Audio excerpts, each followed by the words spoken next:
I want to take a quick moment and thank my patrons. You guys keep me going and you're totally awesome. If you want to support the channel, I do have a Patreon and I'll link it in the video description. There's other ways to support the channel, like clicking the like button or subscribing. All of those help. And if you like what I do, I'd really appreciate you doing that because that would help me keep going. So thank you guys very much. Welcome to the Twisted Tentacle Inn. I'm your innkeeper, and today we will be discussing level 3 sorcerer spells.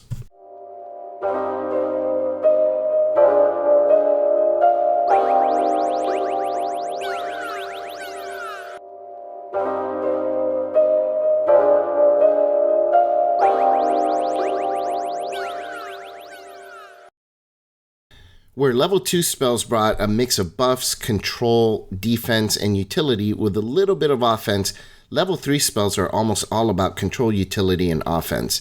There are very few defensive spells for level 3 for sorcerers, but the ones that are available are generally very good. Like with level 2 spells, you'll probably have to make some concessions regarding your spell selection because just like with level 2 spells, more than half of the spells on the sorcerer spell list are concentration spells. So avoid the temptation. There are a lot of good spells, and it's extremely tempting, I know, to want to pick a bunch of spells that look really good on paper. But if they're all concentration spells, you will find that you probably made a big mistake if you selected all your spells as concentration spells, because you won't be able to do more than one in a combat. So be sure to pick the ones that you like the best and leave the rest. Don't be afraid to leave the rest. Although this list is not as big as the level 2 spell list, it's still a pretty big list, so we're going to just go ahead and get started for the sake of time. So starting off with Blink, honestly, I used to hate this spell. The random nature of the spell means you really can't control whether you're going to be protected on a particular round. Then my brother started using this, and I realized it's actually much better than I had given it credit for initially. There's a few reasons for this. Not only did the spell save his character's life several times throughout our campaign, at lower levels, I do think it's less impactful than at higher levels because higher level creatures deal more damage, they have more powerful area of effect attacks and such, and if you're blinked out of the way, you're completely not going to take a point of damage from any of that. Dragon's Breath, if you blinked away that round, you take 0. So that's pretty amazing if you really think about it. I still kind of dislike the random nature of this spell, but if you really think about it, it's not a concentration spell. There's very few defensive spells that don't require concentration that go on from round to round. And if you're, say, for example, comparing this to Mirror Image actually also has a very random nature to it. So it's just something that some people don't really realize. But with Mirror Image, the first image, you're very likely to have your enemy attack hit that image because you need to roll a 6 or higher on a d20, but once that's destroyed, the chances of them hitting you become much higher. So there is still a random nature to a spell like Mirror Image. So Blink is actually not as bad as you might think. Not to mention, Blink can protect you from all attacks during the round that you've blinked away. So if a dragon breathes fire, you take 0. And on the same round, a bunch of goblins shoot arrows, you're taking 0 because they can't even target you. Whereas with Mirror Image, you can survive one attack and then you lose an image. You might survive another attack. You'll lose an image. 3 attacks at the most, and that's it. It's over. The spell's over. So something to think about with this spell because it can be very helpful, even though you can't really control it, right? Now, there are additional things that I think that make this spell useful to have in your memorization spell list. For example, it's a great utility spell, and a lot of people don't really realize that. The fact that you can, in a way, teleport 10 feet from the location where you blinked away from means that you can disengage on those rounds without taking attacks of opportunity or using an action. Or you can use it to get over a chasm or get out of a cell. So if you're trapped in a cage or a cell or, hell, force cage, right? You can cast Blink and you'll be able to blink away and appear outside of it. So really actually very useful spell that at first glance I really didn't like, and once I started playing with it, realized that it's actually got some really cool uses. In terms of Metamagic, you can extend it, but most of the time you're going to be using this in combat, so you probably won't need to, and the times that you're not going to use it in combat, you probably won't need to extend it there either. Quicken Spell is probably the best use for this because you can get your defense up and still be able to do something on that round. So let's say you had cast a Maximilian's Earthen Grasp on the previous round. Now you can quicken spell Blink, and then still use the Maximilian Earthen Grasp action to either deal damage or grab another creature. So definitely quicken spell is a spell, a Metamagic I'd recommend for this one. So yeah, I'd say this spell, it's not a 100% definitely take it, but it's definitely worth a second look.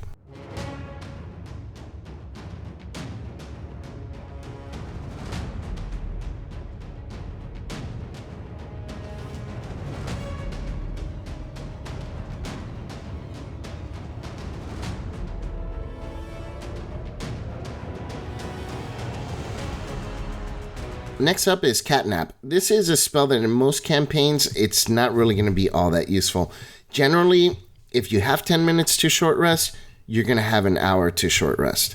I'm saying generally because I know that the comments, people are going to say, well, in my campaign, blah, blah. Sure, there are times where you won't. But I think that in most general campaigns, in most circumstances, if you have 10 minutes, you also have an hour, right? There are some campaigns where a 10-minute short rest can be handy, definitely. I would say dungeon crawls, that would be probably one of the best places for something like this spell. But most D&D 5th edition adventures are not dungeon crawls. Yes, there are some, but most of them are not. So something to think about. But if you're doing a dungeon crawl, I'd say consider this spell. But when I say that with a caveat. If your party consists of a lot of subclasses that benefit from short rest, then definitely take this spell. Classes like warlocks, fighters, and monks, definitely take this spell because they can get a ton of stuff back on a short rest. If your party is comprised mostly of classes that really aren't short rest dependent and all the short rest is going to do is just heal them, then it may still not be as useful even in a dungeon crawl. If this was a first or second level spell, I'd say definitely it'd be an amazing spell, but a third level spell slot is something that's extremely valuable, and there's so many things that have to fall in place in order to make the spell worth that valuable slot that I think a very large majority of the time it's probably safe to skip this one.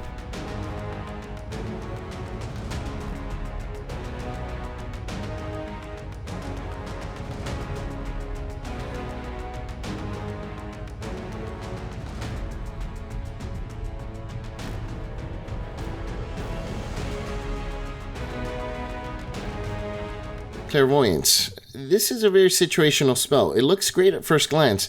The range is fantastic, but the duration is not, and that's why I say not as good as you might think on an initial look. I think, honestly, the main purpose for this spell is to spy on people and that kind of thing, maybe learn information that could help in a political or social intrigue adventure. It could work great for that if you use it properly, but with a 10-minute duration, honestly, it's extremely difficult to time it properly in order to get the information you need, unless you have other information that can help you determine the right time to use that. So, or if you get very, very lucky, let's say, or you have a really nice DM that just lets it happen. If you use it in dungeon, you can see what's in there and you can prepare for what's coming, I guess. But it's one of those things that I think it's really only going to come up infrequently. You can use extended spell to boost the duration, but even then, I think the duration is not going to be good enough. I mean, distance spell could work pretty well in the right circumstance, but it may not come up maybe more than once in a campaign where you would have to use a distance spell metamagic on it. And with a 10-minute casting time, it's one of those spells that really require a lot of forethought to really make it work. I think, honestly, it's a better wizard spell than it is a sorcerer one because it's so circumstantial. But just to kind of drive home the point of why I say this is a very situational spell. Say, for example, you are trying to listen in on the king's conversation so you can find out when the shipment of weapons is going to be coming into town. You cast Clairvoyance in the king's quarters, and he's just eating dinner, right? Like, how do you know the moment that king is going to be talking about the weapon shipment? And okay, you might say, well, you learn from someone else that they're going to be having a meeting and this one moment with some of the guards and whatever to determine when the shipment or to discuss the shipment. Okay, cool. So you know when the meeting's going to take place. But that, let's say the meeting takes an hour, right? It's a 10-minute duration and a 10-minute casting time. So even within that 1 hour meeting, you have to nail the right 10 minutes to find the information you're looking for from that conversation. It's just extremely, extremely situational if your DM is running it properly. If your DM is being very nice and just lets you get away with learning more information than you really should be learning from this, then great, by all means. I'm not saying that they're doing anything wrong. But as written, this spell honestly is extremely circumstantial, and it's a spell that I probably would never take as a sorcerer.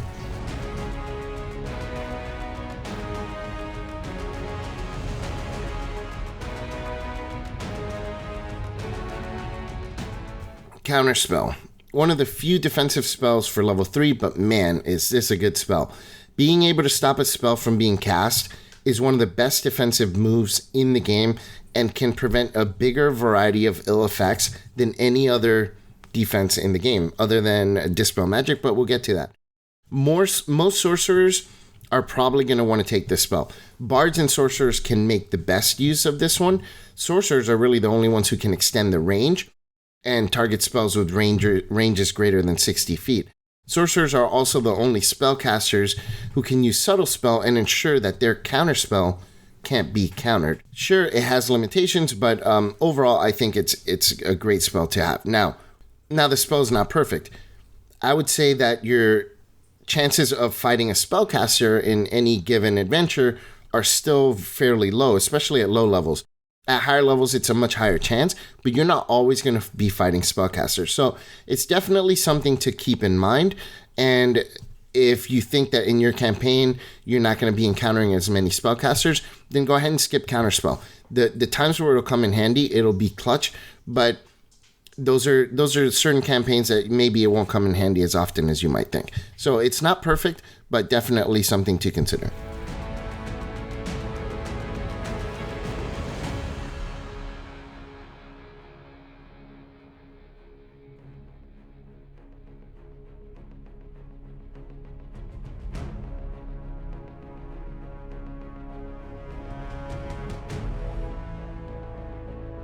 Next up is Daylight. I'm going to be honest here, I really don't get this spell. Sure, the light it creates is a 60-foot radius, which is nice, and dim light goes to another 60 feet. That's 120 feet of visibility, which isn't terrible. But there's a cantrip called Light, which has the same duration, and just like this spell, it doesn't require concentration.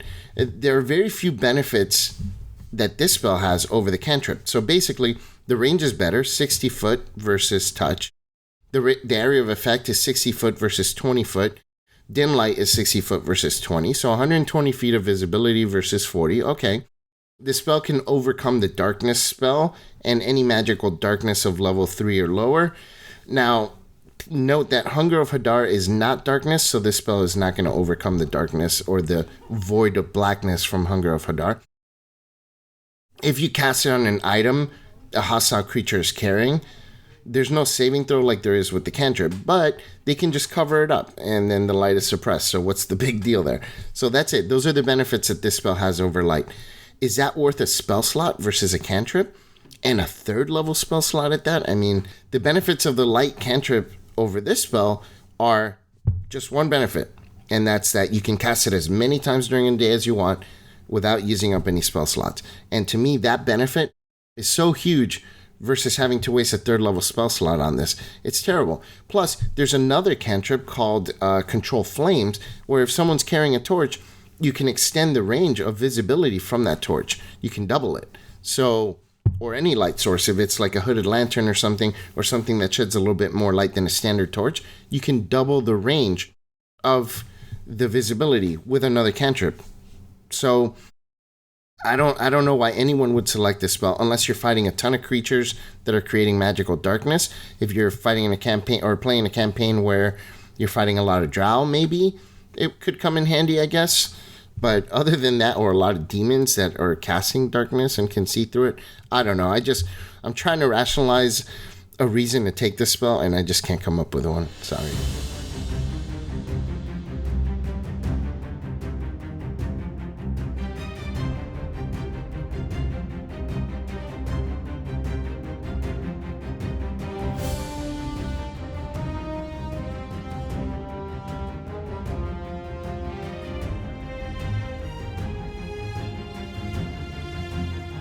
Dispel Magic. Just like Counterspell, Dispel is a fantastic defensive option, and even though you can take both spells, your limited spell slots mean that it's probably not realistic for you to take them both. What does Dispel have over Counterspell as a benefit? Well, it has much better range. You can quicken this spell, which you can't do with Counterspell since it's a reaction. You may be able to twin this spell depending on how your Dungeon Master rules it. You don't need to see the caster in order to end the effect of the spell that they cast. You can remove multiple effects with just one casting and one spell slot, even if the effects were from multiple spells. Counterspell can only affect one spell. So if you have a character who is blinded, then a different spell is paralyzing him, like Hold Person, you cast Dispel Magic, all that goes away. He's not blind anymore, he's not held, all that stuff. With one casting, Counterspell cannot do that. You can also determine if an effect is worth using a spell slot on before you waste a slot on it. Whereas with Counterspell, you may not know really what the effects are gonna the spell being cast is gonna have on your group, and you may waste a third level spell slot on something that really wasn't gonna be that impactful against your group. Counterspell doesn't work after the spell has been successfully cast, where Dispel Magic can be used if the effects end up being worse than you anticipated. So let's say a spellcaster is using Grease, and you're like, it's just Grease, it's not a big deal. But then he does some combo where the Grease is becoming extremely debilitating towards your group. Well, you can always dispel it. But if you chose not to counterspell it, there's nothing you can do if you don't have Dispel Magic, right? You can also use this on spell effects that were cast using Subtle Spell. Whereas Counterspell, if someone's using Subtle Spell, you cannot counterspell their spell. Some creatures have magical abilities that aren't exactly spells, but they act like spells, and this works on some of those where Counterspell wouldn't. And the other big benefit is you're not always going to be fighting spellcasters. So Counterspell is going to sit in your spell list for session after session without it being used. Now, like I said before, when you do use it, it's probably going to be really impactful, but it's going to sit there for a lot of the time. Whereas this one, you're going to encounter a lot of creatures that have magical or abilities that simulate magical effects that aren't necessarily spells. So therefore, or even traps that create magical effects. So this spell can actually be far more useful. You'll be using it more frequently than you would be Counterspell. Now, I'm in no way saying that this spell is better than Counterspell. It's just different. So there are some benefits that Counterspell has versus Dispel Magic. Counterspell completely prevents an effect before it even happens. With Dispel Magic, a negative effect may have already been affecting your party for a round or two before you decide to use Dispel Magic. So you've already suffered some ill effects, and you're just kind of playing catch up here, right? As a reaction, casting Counterspell leaves your full action economy during your turn to do whatever it is that you want it to do. So you can cast a normal spell, and then a spellcaster's casting something, you can counterspell it. You still got to do your round. Whereas with Dispel Magic, because it takes an action, that's your round, right? You can quicken it, sure, but you still won't be able to cast a normal spell on the same round unless it's a cantrip. Also, this if you cast Counterspell, there's no chance that Counterspell is going to remove your allies' buffs if you cast it on them, unlike Dispel Magic. So let's say you have a fighter and you had cast Magic Weapon on him, and you had cast Heroism on him, Aid, that kind of stuff, and they've been paralyzed with a Hold Person spell. You can Dispel Magic, but all those buffs are going to go away because Dispel Magic, it does not discriminate. It removes all magical effects of level 3 or lower, right? So there is a drawback there with Dispel Magic. And Counterspell can work with spells that have a duration of instantaneous, whereas Dispel Magic does not. So I know some people are going to disagree with me here, but these are rules as written. A spell's duration is going to determine whether you can dispel it, right? So if the duration is 1 hour, for that 1 hour that spell effect is going on, you can dispel it. But if a spell's duration is instantaneous, there is no dispelling it. The spell is over, right? Whatever effects remain have nothing to do with the spell anymore. For example, summoning spells. This one is going to be something that I'm going to hear in the comments. I'm sure people disagreeing with me, but I will stand strong on this hill. Because when you summon a creature using a spell that has a duration of instantaneous, that creature is now summoned. So the spell was the actual act of summoning them onto the board. Now the creature is summoned. You cannot Dispel Magic that creature. It will stay there, right? There are some summoning spells that have a duration, and those can be dispelled. But in general, a lot of the summoning spells have a casting time of instantaneous, or a duration, sorry, not casting time, a duration of instantaneous, and therefore they cannot be dispelled, but they can be counterspelled.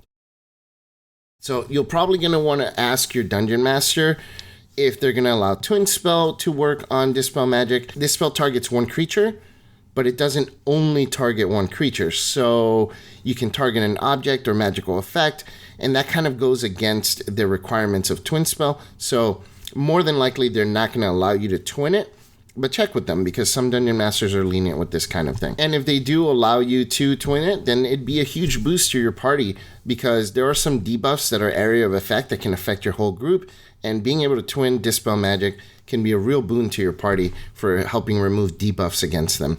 So either way, at least you can quicken spell, and then you can manage to do something else on your turn. If you're making a character focus on buffing your party, I would recommend getting both this and Counterspell. If you're gonna go for control or blasting, pick one of them initially, and then you may want to pick up the other one later on in your adventuring career. But what I don't recommend is if you're focusing on blasting or control, don't take both Counterspell and Dispel Magic, because those are two spells that are going to be in your memorized spells, a very limited list, and you're gonna realize that having both of them may be a little bit crowded in that field. Now, if you're going to be a buffer or a debuffer, taking them both will actually be really useful for that type of character.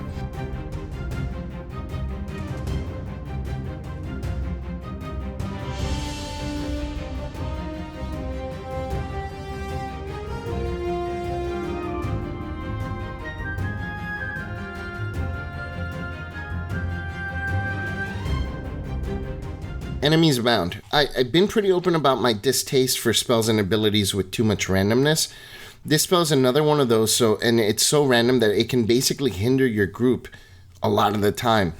I think this one works best as a Dungeon Master spell to cast on player characters, but as a player character using this spell on a foe, it literally could just mean the foe just keeps attacking your group, let's be honest. Unlike Crown of Madness, the level 2 spell, which I talked about in my last video, this spell could have been useful in social situations. Crown of Madness can't, because there's a visible crown that goes on the creature you cast it on, so you can't use it in social interaction.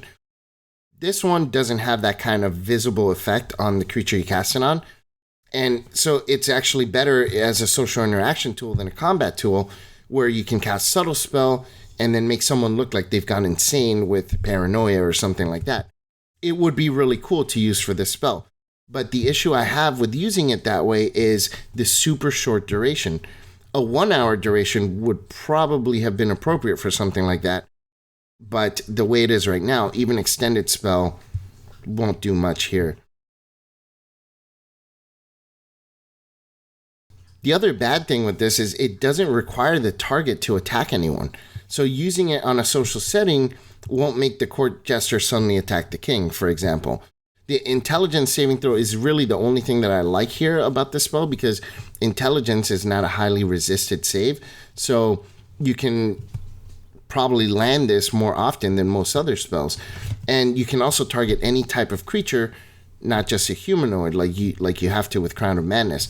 But unlike Crown of Madness, which forces your target to use melee attacks, making it great against wizards and creatures with special abilities like Mind Flayers, this spell allows your target to use their spells and other effects, which makes it pretty useless, to be honest.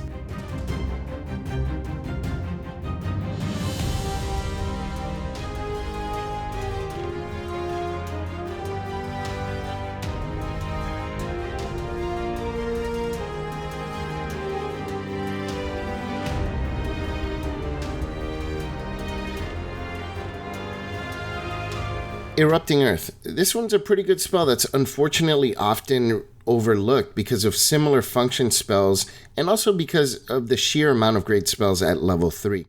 But this spell's actually got a lot of good stuff going for it. It has a great range at 120 feet. It has a duration of instantaneous, which means that the difficult terrain that you create with it can't be dispelled, and it doesn't require concentration. The area of effect is a little mediocre, but you can add to the area with subsequent castings if you needed to. I think a lot of people see the damage that it deals and immediately move on to something else. Sure, the damage isn't great, and it's a dexterity saving throw, which is not ideal. But the damage it deals is less resisted than Fireball, and it scales really well. In fact, if you upcast it to even just level 5, it's going to deal close to the same damage of a Fireball, 32.5 versus 35. And it can benefit from Empowered Spell more than Fireball can. In fact, Empowered Spell can be extremely impactful in a spell like this one. Whereas with Fireball, it can be somewhat impactful. On this spell, you'll notice a huge boost to your damage output with Empowered Spell. If you empower it as a level 5, you're probably going to be dealing more damage than someone who empowers a level 5 Fireball. As a level 6 spell, you're going to be doing 6d12 damage, which is more than a level 6 Fireball, dealing 11d6 damage. And as you get to higher levels, the damage spread between this and Fireball become even more impactful. So a 9th level upcasted Erupting Earth is going to be dealing 9d12 damage, or 54.5 points, with Fireball only dealing 14d6 damage, or 42.5. So you're looking at 12 more average damage, and if you empower it, that spread is even greater than with Fireball. So it's a big difference, especially when you factor the impact on large groups of foes.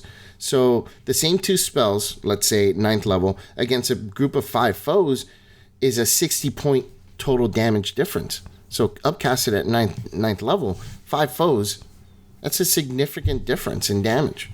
And people always cheer on Fireball for being such a great damaging spell, right? And then not just that, but it has a secondary effect, which Fireball doesn't really have, right? So the fact that you can slow down enemies without needing to concentrate means that you can focus on concentrating on other spells and control a separate group of enemies. So this is one of those spells that I think a sorcerer specializing in control could pick up as an awesome spell, because not only will it help you deal great damage, but you can control without concentrating and then cast another control spell. So fantastic spell that's honestly more people should look at, I think.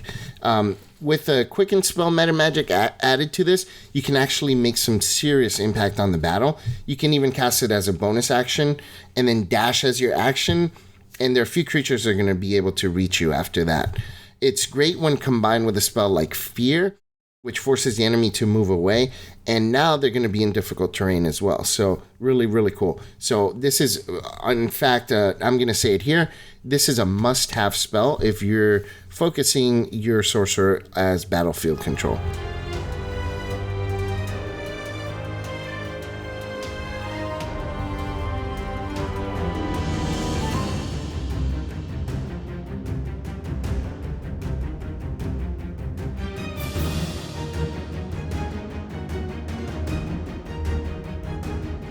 Fear. This is another fantastic control spell and one of the best spells to combine with Careful Spell. Using that Metamagic on this keeps your allies safe because they succeed the saving throw, nothing happens to them, and any enemy who fails is going to have a huge debuff with that Fear effect. The range is not great and it does require concentration, but I think it's totally worth it. Creatures who fail are going to have to waste their action to dash away, which could trigger attacks of opportunity. And the best part about this spell is that it doesn't grant a saving throw every round like a lot of other spells do. Once the creature fails, they don't get another saving throw unless they are out of sight, completely out of sight from where they can't see you. So it's amazing control, and I highly recommend this spell for anyone specializing in control. Heightened Spell works against one enemy in the area, which can really come in handy, but I don't think it's worth the sorcery points that it costs to heighten this spell, so I wouldn't do that. Too bad a Distant Spell doesn't really work on this one. The only drawback here on this one is that a lot of higher level foes have immunity to fear effects, and this spell becomes pretty much useless against them. But overall, I think it's a very powerful spell, and you'll probably want to take a second look at it, especially when you're on the lower levels, like level 5 through level 8. I think it'll come in really handy, and then once you hit level 9, maybe switch out of it and get something else.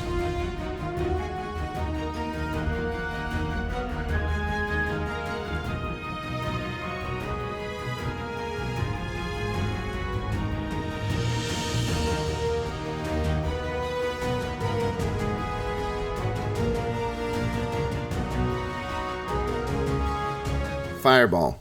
This is the ultimate blast spell, right? Fireball is the spell that most blaster sorcerers long for when they're low level, and they look forward to 5th level so they can pick this one up. It's got a great range, great area of effect, along with a really nice amount of damage. The spell is fantastic, especially against larger groups of foes. The dexterity saving throw is not ideal, but even at half damage, you're going to make some serious impact on the battlefield, especially if you use Empowered Spell on it. The fire damage also is not my favorite, but you can always use Transmuted Spell on it, and that can fix it. It doesn't scale very well, but the damage is already really high, so upcasting it is still usually going to keep up for a few levels with other spells of similar levels. It's just when you get to the really high levels, like level 7, 8, or 9, where that kind of trails off a little bit in terms of the damage department. Don't waste Careful Spell on this one. As tempting as it can be, fireballing in the middle of a fight and targeting your allies with a fireball is generally going to be far worse, even if you have them automatically succeed their saving throw, than the damage that you're dealing against the enemy. The nature of D&D is your heroes have a set limit of hit points and a set amount of healing capability, whereas enemies can keep coming in waves, right? Refreshed. So hurting your allies is a far, far worse thing than hurting the enemies. So even if you deal double the amount of damage to your enemies and half the amount of damage to your allies, it's just something that I'd really never recommend for anyone. Do not get tempted into using Careful Spell on this and casting it right at your party members. I think I've emphasized the point, and there's not much more to say here. If you're a blaster, this is the spell that you've been waiting for, so you're probably going to take this. If you're specializing in control, this is still a spell that I would consider, because you do need one, solid blast spell if you're doing control, and I think this is one that you can't go wrong with.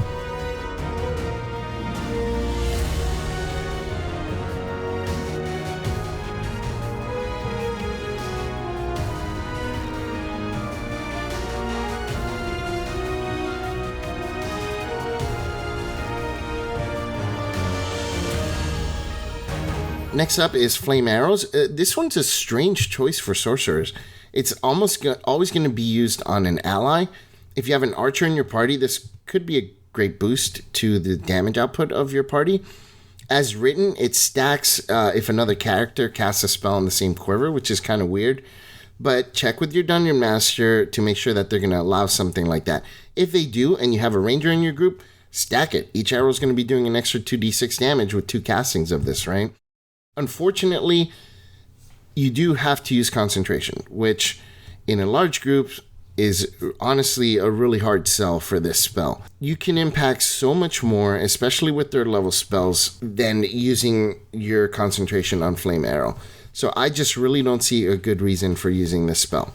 The duration is great, so there's that. But generally speaking, this is a spell that probably belongs more on the Ranger spell list, and I think any sorcerer that picks this up is probably wasting their concentration on something that they could be, using their concentration on something far more powerful. Transmuted Spell is kind of interesting here, actually, but that alone doesn't incentivize enough to use your concentration on the spell. And unfortunately, upcasting the spell doesn't increase the damage, and it makes this spell pretty useless for upcasting. So overall, I'd probably avoid this one.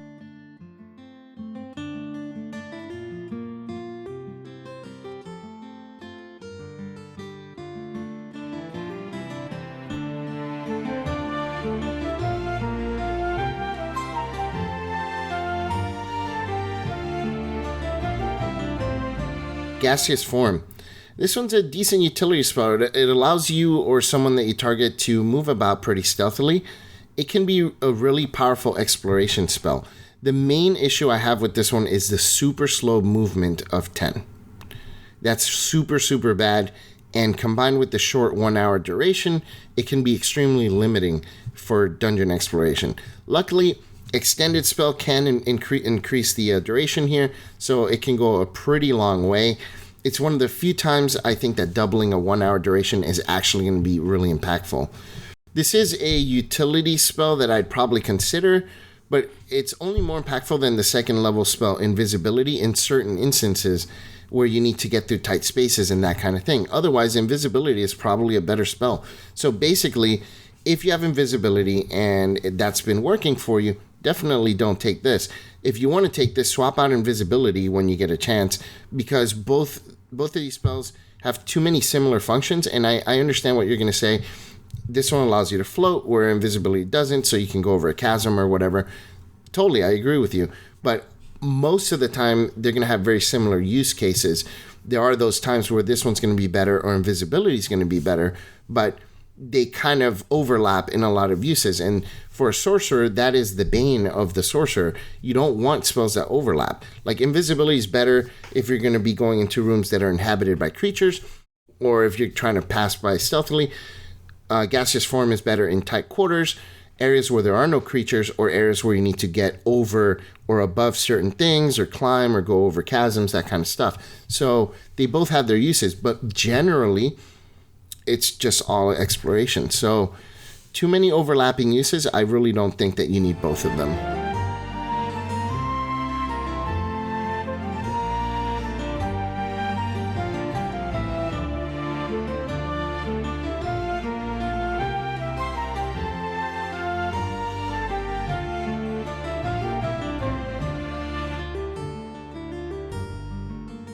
So while I was editing this video, I realized that somehow I missed the spell Fly, and I'm not sure how that happened, but it must have just gotten cut off from my notes.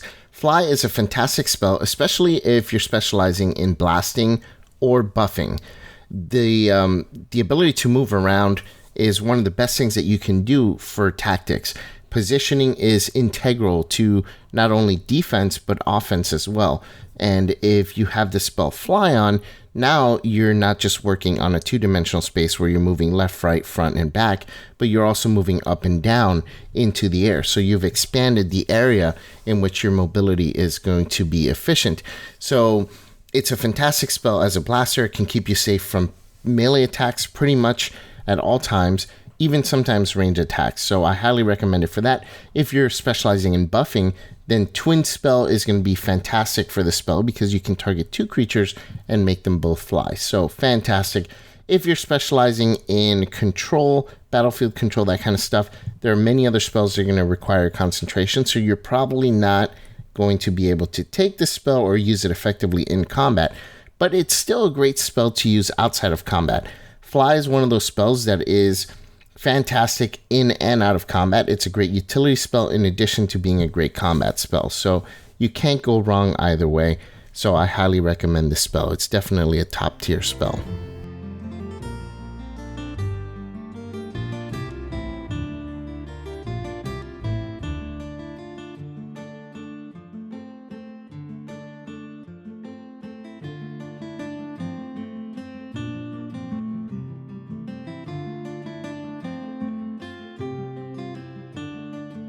Haste.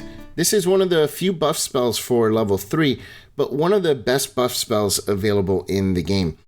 Getting an extra action is pretty big, especially if you use this on melee combatants like fighters, paladins, and barbarians, especially paladins because they can smite with that extra action.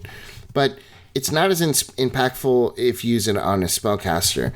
In fact, warlocks and sorcerers aren't really going to be benefiting very much from haste other than using the dash or disengage action.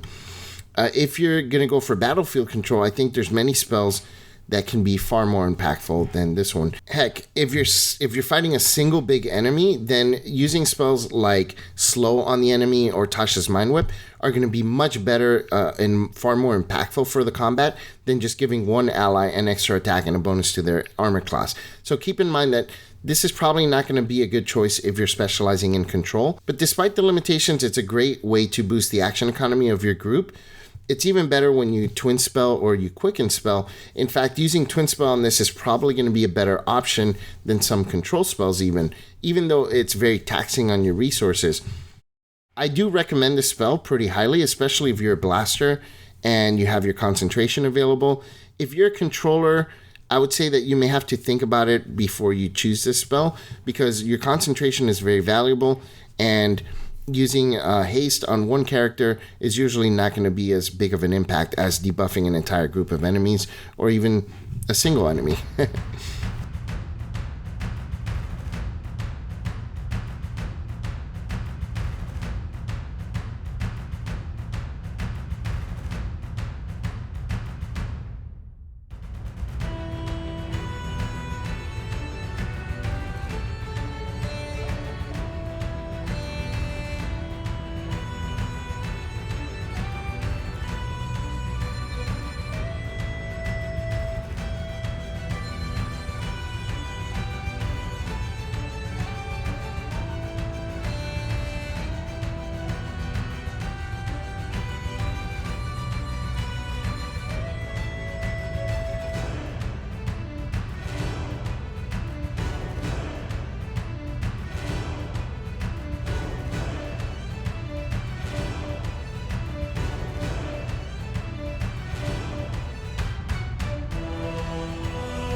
Hypnotic Pattern. One of the best control spells in the game. Once you nail creatures, if they fail their initial saving throw, they're going to be incapacitated with no saving throw unless they either take damage or someone uses an action to wake them up from their hypnosis. This spell has some great benefits, but it also has some major drawbacks. So think about your campaign and decide if this one is good after a little bit of thought. So the benefits. It's great range and great area of effect. Incapacitated enemies have 0 action economy, which is fantastic. There's no save every round. Your allies can pick off the enemies one by one if they want. Careful spell is fantastic with this spell, and it can keep your allies safe from it. Once you cast it, it's safe for creatures to enter the area of effect. So it's not like anyone that enters the area has to make saving throws. Once they're affected, they're affected. Anyone can enter the same area, and they're not going to be affected by it. So really, really good. But the drawbacks. A lot of creatures are immune to charm effects, especially at higher level play. It's also a wisdom saving throw, which is highly resisted. In fact, one of the most highly resisted saving throws in the game. And then once a creature takes damage, the effect ends, which isn't the case with spells like Fear, right? Other creatures can also use their action to remove the effect from a more powerful creature, and no roll is required for that. So that's a big drawback. So overall, I do think this is a fantastic spell, and it should be considered if you're going to be creating a controlling sorcerer, especially if you've taken Careful Spell or the Heightened Spell Metamagic.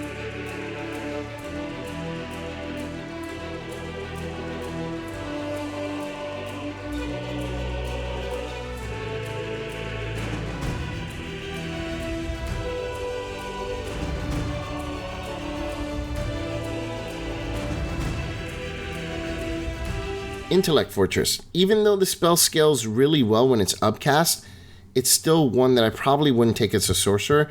Psychic damage is not very common, which makes it very circumstantial. Yeah, and as a sorcerer, you can't afford to take circumstantial spells. So a wizard or a bard is probably going to be a better character to take something like this. The advantage in charisma, intelligence, and wisdom saves is more universally good. But since this requires your concentration and it only targets one creature, spending a 3rd level spell slot is probably not worth it, and it's honestly quite a bit to ask. But if you know you're going against a lot of mental saving throws, this is probably really good. That doesn't happen enough, honestly, in most campaigns to justify taking this spell. Twin Spell and Extended Spell make this infinitely better, but it's still a concentration spell, so keep that in mind. And of course, you can always just be a gnome and have your advantage on your mental saving.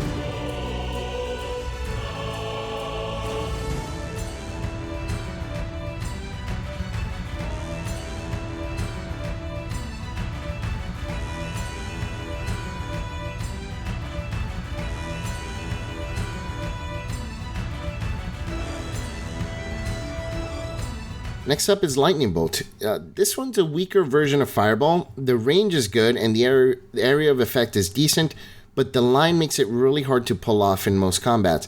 Even a 10-foot wide line would have gone a long way to make this spell a little bit better. The damage is good, but like Fireball, it's a highly resisted damage type. Consider Transmuted spell if you're going to be taking this spell or Fireball. Honestly, I think there's really very little reason to take this over Fireball, especially since Transmuted spell exists, right? Like Fireball, Heightened spell works pretty good if you want to ensure that it lands on a target, but Careful spell is kind of a waste again. Empowered spell is great, so if you have that, definitely consider using Empowered spell on this one. The only thing that I would say that it may be worthwhile to take this spell is if you're fighting in very tight quarters a lot, like for dungeon delves and things like that, which don't happen a lot in 5e, but if your campaign involves a lot of dungeon crawling and dungeon delves, Lightning Bolt might be a better option than Fireball, because generally creatures are going to be tighter, so you may be able to get them in a line, and it's easier to avoid hitting your allies with a line spell than with an area of effect sphere, right? So if you cast a Fireball in a room, everyone's taking damage. If you cast a Lightning Bolt, it doesn't bounce off walls, so you could just get the 3 goblins that are standing there in the back and just nail them if you angle it properly, right? So it does have its place, but if you're mostly fighting outdoors or open fields and stuff, then I'd say go for Fireball instead.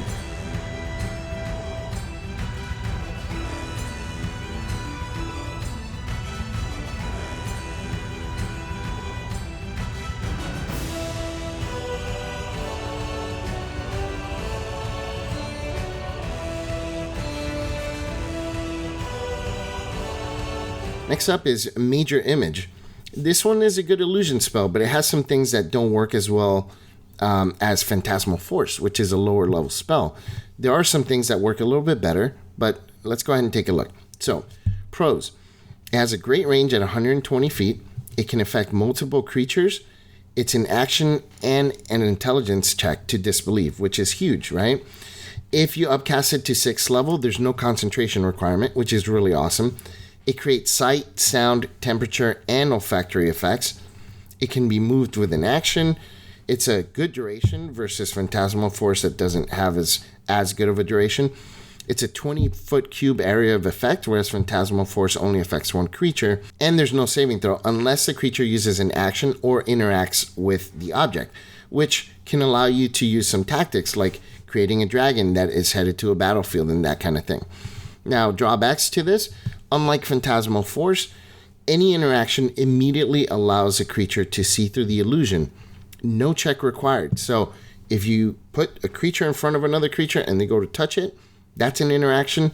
No saving throw, they already disbelieve it, right? Whereas Phantasmal Force, touching it, they believe they're touching it, right? So I don't know why they went with this for a higher level spell. It's a little confusing to me. Maybe because it's an area of effect and affects more creatures. I don't know. Another con is the concentration. It just makes it really difficult to use this in combat because there are so many better concentration spells, right? And then the final drawback is that it can't deal any damage. So you have to be very inventive with using this spell if you want to make it work. It has some great utility and tactical applications, and if used intelligently, can be one of the most powerful 3rd level spells available despite its drawbacks, but it does suffer from the illusion problem in 5th edition, which basically leaves the power of spells like this completely under Dungeon Master fiat, right? So as with other illusion spells, I recommend that you speak with your Dungeon Master before you pick the spell.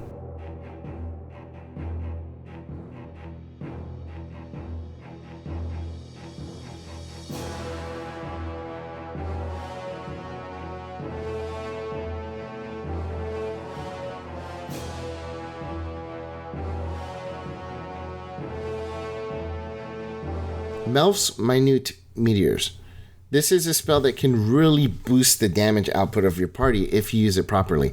In fact, if you're a blaster and you've no need for concentration or for defenses and that kind of thing, then this spell is going to make you ridiculously powerful as a blaster. A bonus action to deal an extra 2d6 damage every round is really good, especially if you're using your action to deal even more damage. The range is really good, and even though fire damage is generally subpar, using Transmuted Spell makes it a little bit better, right?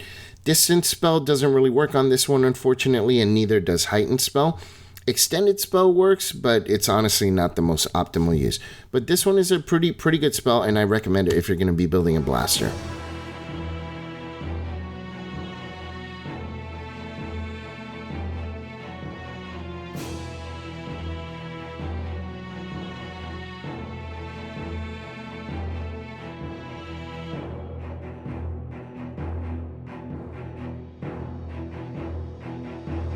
Protection from energy.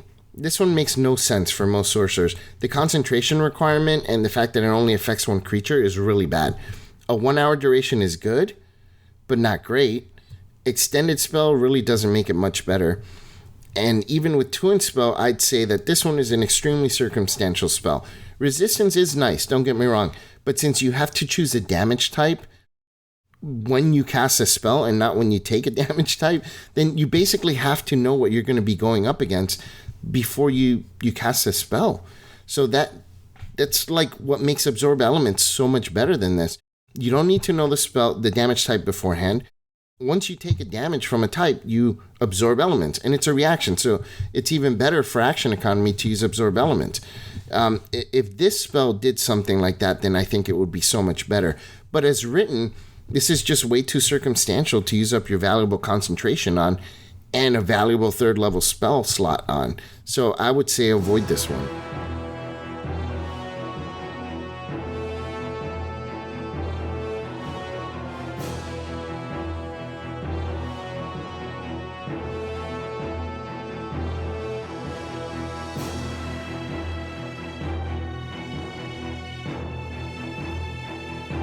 Next up is Sleet Storm. This one is a fantastic control spell, and it has a great range, it has a great area of effect. It can affect an area in the sky, which, a lot of spells really can't do. The sky doesn't become difficult terrain, though, so something to note there. But if you target flying creatures, then they can fall prone, and that's pretty huge, actually. And since it's a cylinder, it can still make the ground difficult terrain and affect flying creatures that are 20 feet up above. I love how many effects this spell creates. Even if creatures save, they're still effectively removed from the combat until they can get away from the area. Difficult terrain, heavy obscurement, and forcing concentration checks is huge. I love that the saving throw to fall prone happens at the beginning of the creature's turn instead of the end of the creature's turn, because tactically, forcing the save beforehand and having them fall prone, it can force your enemies to change up their tactics. If they do end up falling prone, now they have to use half their movement to stand up. And if they intended to move out of the way, well, they're going to have to change up their tactics, right? At the end of the turn, that's something that you can plan for a little bit better if you're a target of a spell like this. So that little change is huge. So one thing that's a little unclear, and I think based on my interpretation of the spell, when you force a creature to make a concentration save, that happens when you initially cast a spell, but it's not clear. So ask your dungeon master how they interpret it. If they agree with my assessment, then I would say Heightened Spell does work against the concentration check here against this spell. But if it doesn't happen when you initially cast a spell, then Heightened Spell is not going to affect a caster that has to be forced to make concentration checks in here. But regardless of which way it's interpreted, there are so many debuffing effects that this spell creates that honestly, this is the ultimate control spell. The best part is that whether a creature saves or not, they're still in obscurement and difficult terrain. So basically, it's an automatic success on that front if you really think about it. The other stuff is just gravy, the falling down and the concentration checks, because they don't get a save against obscurement. They don't get a save against difficult terrain. That's awesome. And those are the most important effects of this spell, to be honest. If you're looking to specialize in battlefield control, I would say go for this spell. It's honestly a game changer.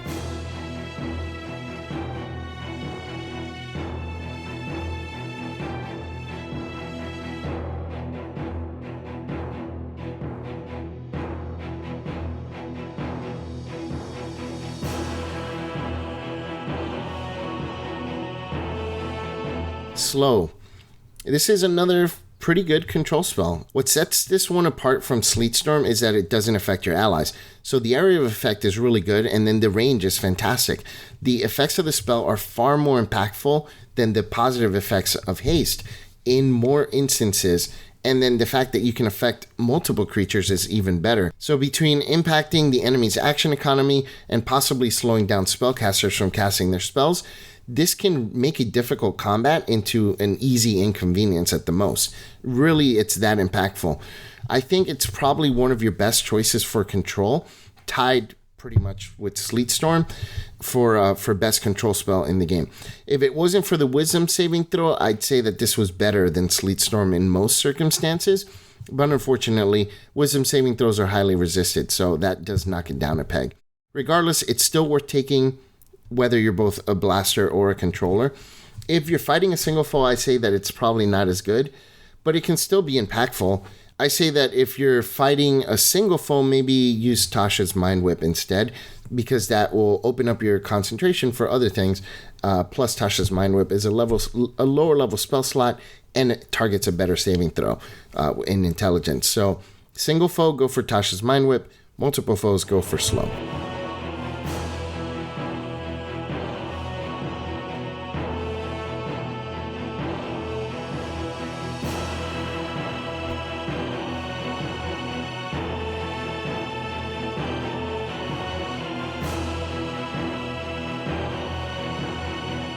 Stinking Cloud. This spell is what I would have considered an upgrade to Fog Cloud, but unfortunately, any creature that doesn't need to breathe or is immune to poison is not really affected other than the obscurement from the spell. The range and area of effect are pretty good, and it has a bunch of outside of combat uses like Fog Cloud, and I made a video about Fog Cloud, and almost all the stuff that is in that video qualifies for this spell as well. And I'll post the link in the video description if you're interested in watching that, because this spell is still very, very useful. The only thing is it's a higher level spell slot than Fog Cloud, so therefore it needs to be a better spell. And the secondary effects that it has are only useful against certain types of creatures, right? And of course, Fog Cloud has a much better duration than this spell does. So the out of combat uses are going to be better on a spell that has a longer duration naturally. What's worse is Fog Cloud can be used to even out combats where your party is at a disadvantage, where say creatures have advantage to hit you, your party has disadvantage. You even it out by casting Fog Cloud and just creating an obscurement, or if you're fighting an invisible foe or something like that. But this spell is not going to really do your party any good unless your entire party is not needing to breathe or your entire party is immune to poison. So I would definitely not recommend using this to level out a combat. The secondary effect of the spell can be really powerful though, completely rendering enemies useless each turn that they fail their saving throw. But so many mid to high level creatures are immune to poison and the poison condition that you're going to have a hard time making this work at this level. As much as I'd hate to say it, I'd say skip this one unless you're going to be playing a campaign where very few creatures are immune to poison. And I really like the idea of the spell. It's just unfortunate that in 5th edition it's just not going to be working very well once you get it at 5th level.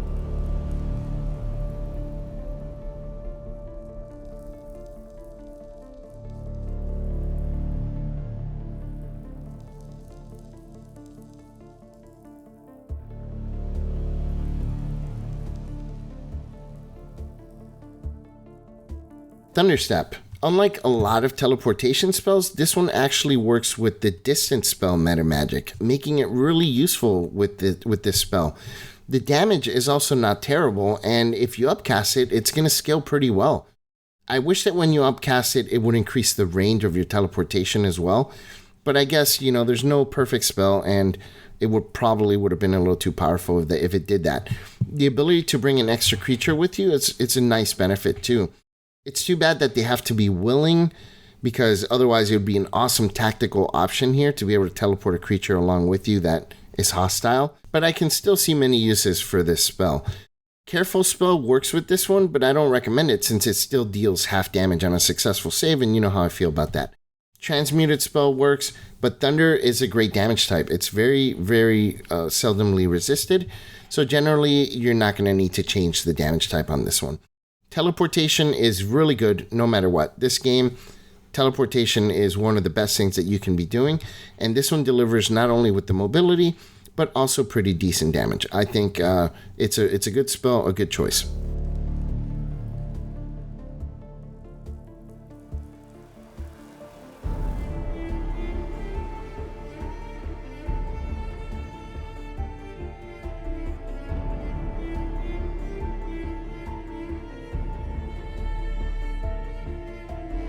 Next up is Tidal Wave. This one is a trap.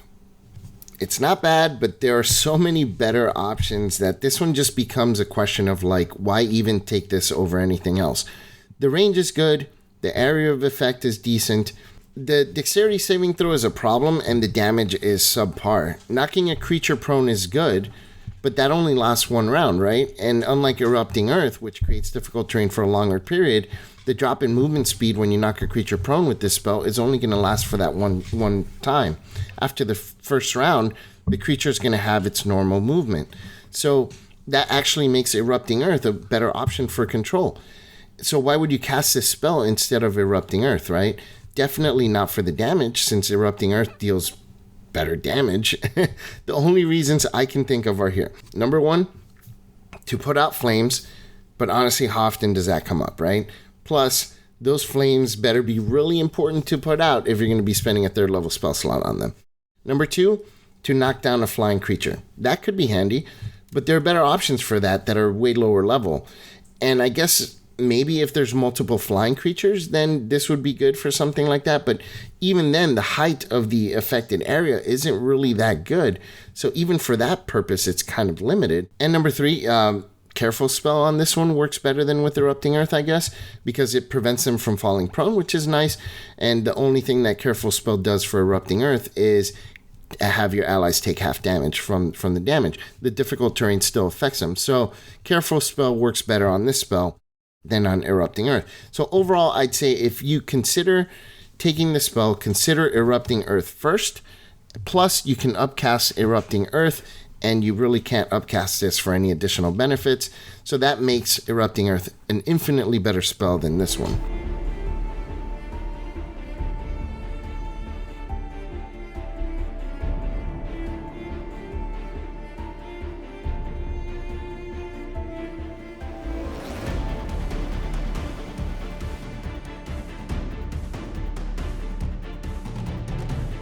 Tongues. This one's a great utility spell. Two-way communication is invaluable in social interaction, although in some campaigns it's probably not going to come up very often. Overall, I'd say this is a super useful spell, but remember that you're a sorcerer and you're not a wizard, right? So you have very limited spells that you can learn, and this one can be kind of circumstantial. There are campaigns where this one's going to basically break parts of the game, and some where it just won't do anything at all. My best recommendation is talk with your dungeon master and work with them before choosing a spell like this, because you don't want to break someone's campaign, and you also don't want to pick a spell that's just going to be completely useless for you.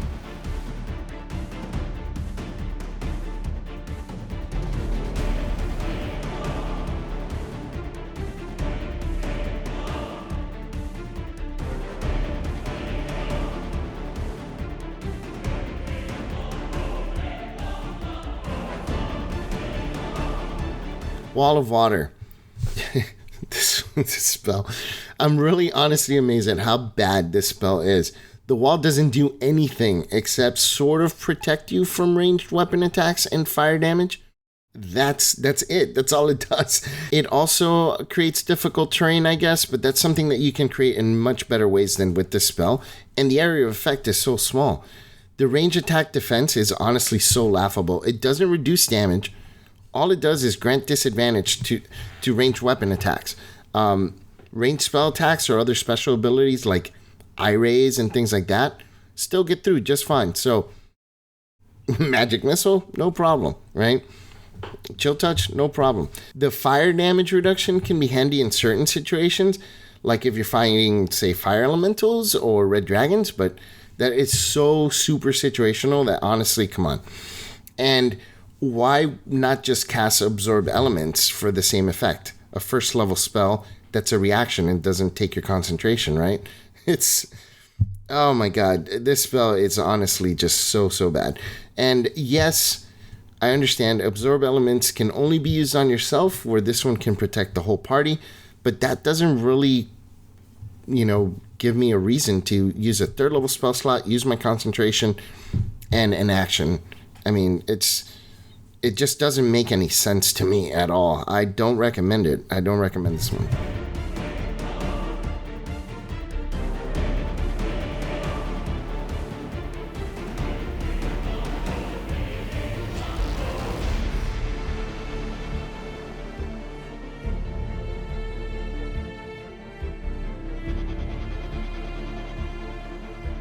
Water Breathing. This one is a great spell with an amazing duration. There's some campaigns where the need to breathe water is never going to come up, but there are some where this is going to be a lifesaver, right? The best part is that you can cast this and you can have your whole party be able to breathe water, and then you can take a long rest, recovering your spell slot. So really, it's almost like having it as a ritual spell. So you can have it on at all times because it's a 24-hour duration. You cast it, you take a long rest, you still have another 16 hours of it. The only drawback is that it's going to take up a very valuable known spell slot. It might be worth it in certain campaigns.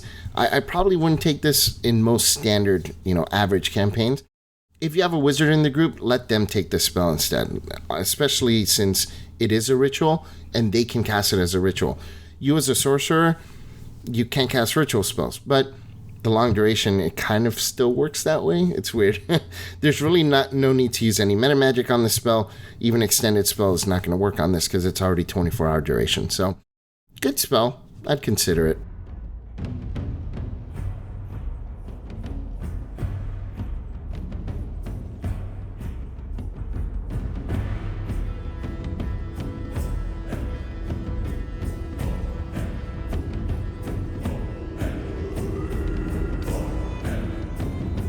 And last but not least, we have Water Walk. This one is another very circumstantial spell.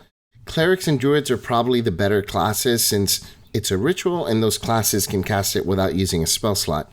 Basically, it can help you cross a river or avoid being drowned by a creature that uses drowning for its tactics, like elementals, krakens, or orcas, that kind of stuff. It can come in handy in the right situation, but it's probably not going to come up so often that you're going to want to use one of your very, very limited known spells to have. Unless you're doing like a seafaring campaign, I guess, then it might come in handy every single session. So if you're running pirate ships or going on a seafaring campaign, maybe it'll be something to consider. On a regular campaign, honestly, I'd be surprised if it ever came up even twice in the entire campaign. So needless to say, with the small amount of spells known, it's probably not a good idea to have such a circumstantial spell take up one of those very valuable spells known slots.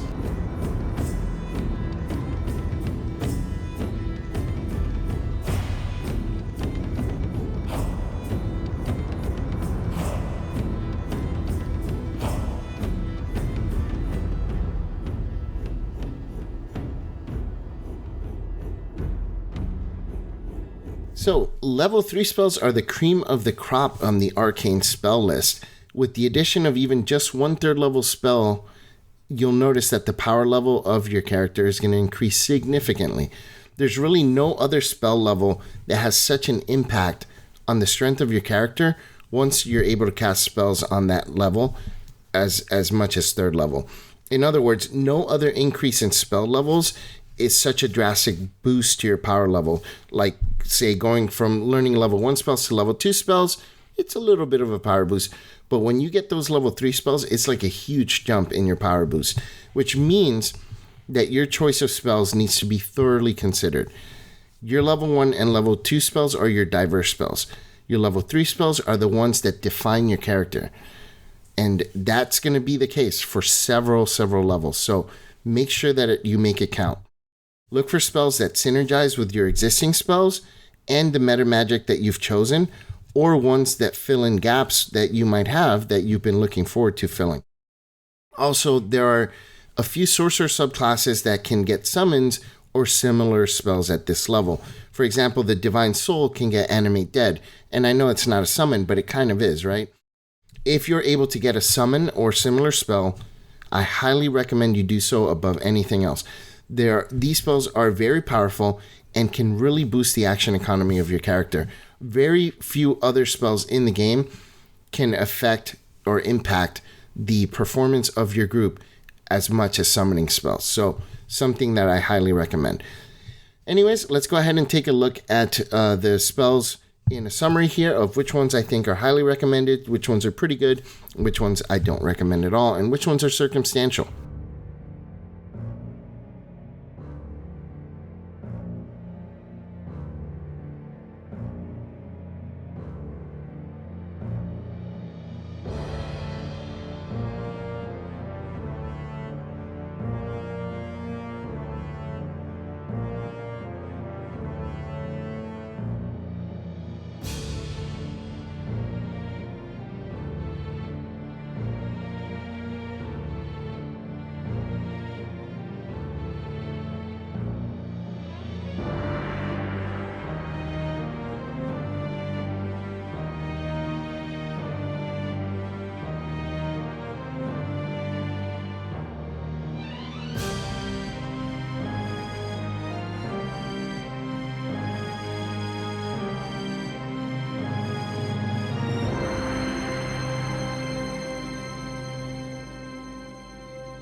And you guys have made it. I know this was another long one, but as we get to the higher level spells, the lists get a little smaller, so the videos are going to get a little bit shorter, starting with 4th level spells.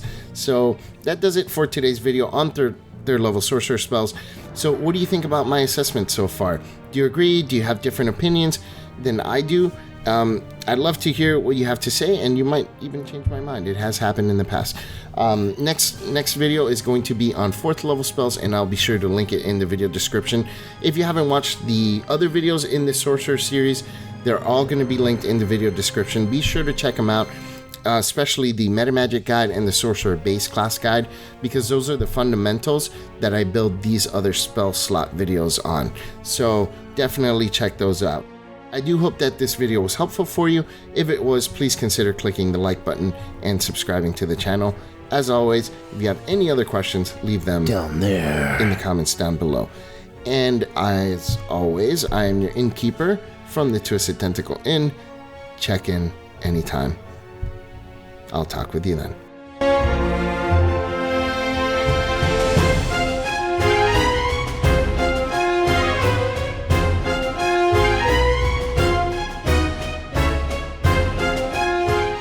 Fantastic, bombastic, fantastic, bombastic, boo.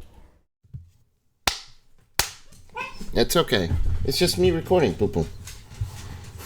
I have to make the sound, Papu. You boys are too much. Alright, off the bed, Papa. I just started. Come on. I know, Papi. I love you too. I love you too. I love you too. Off the bed. Off the bed. Come on. Good boys. Guys.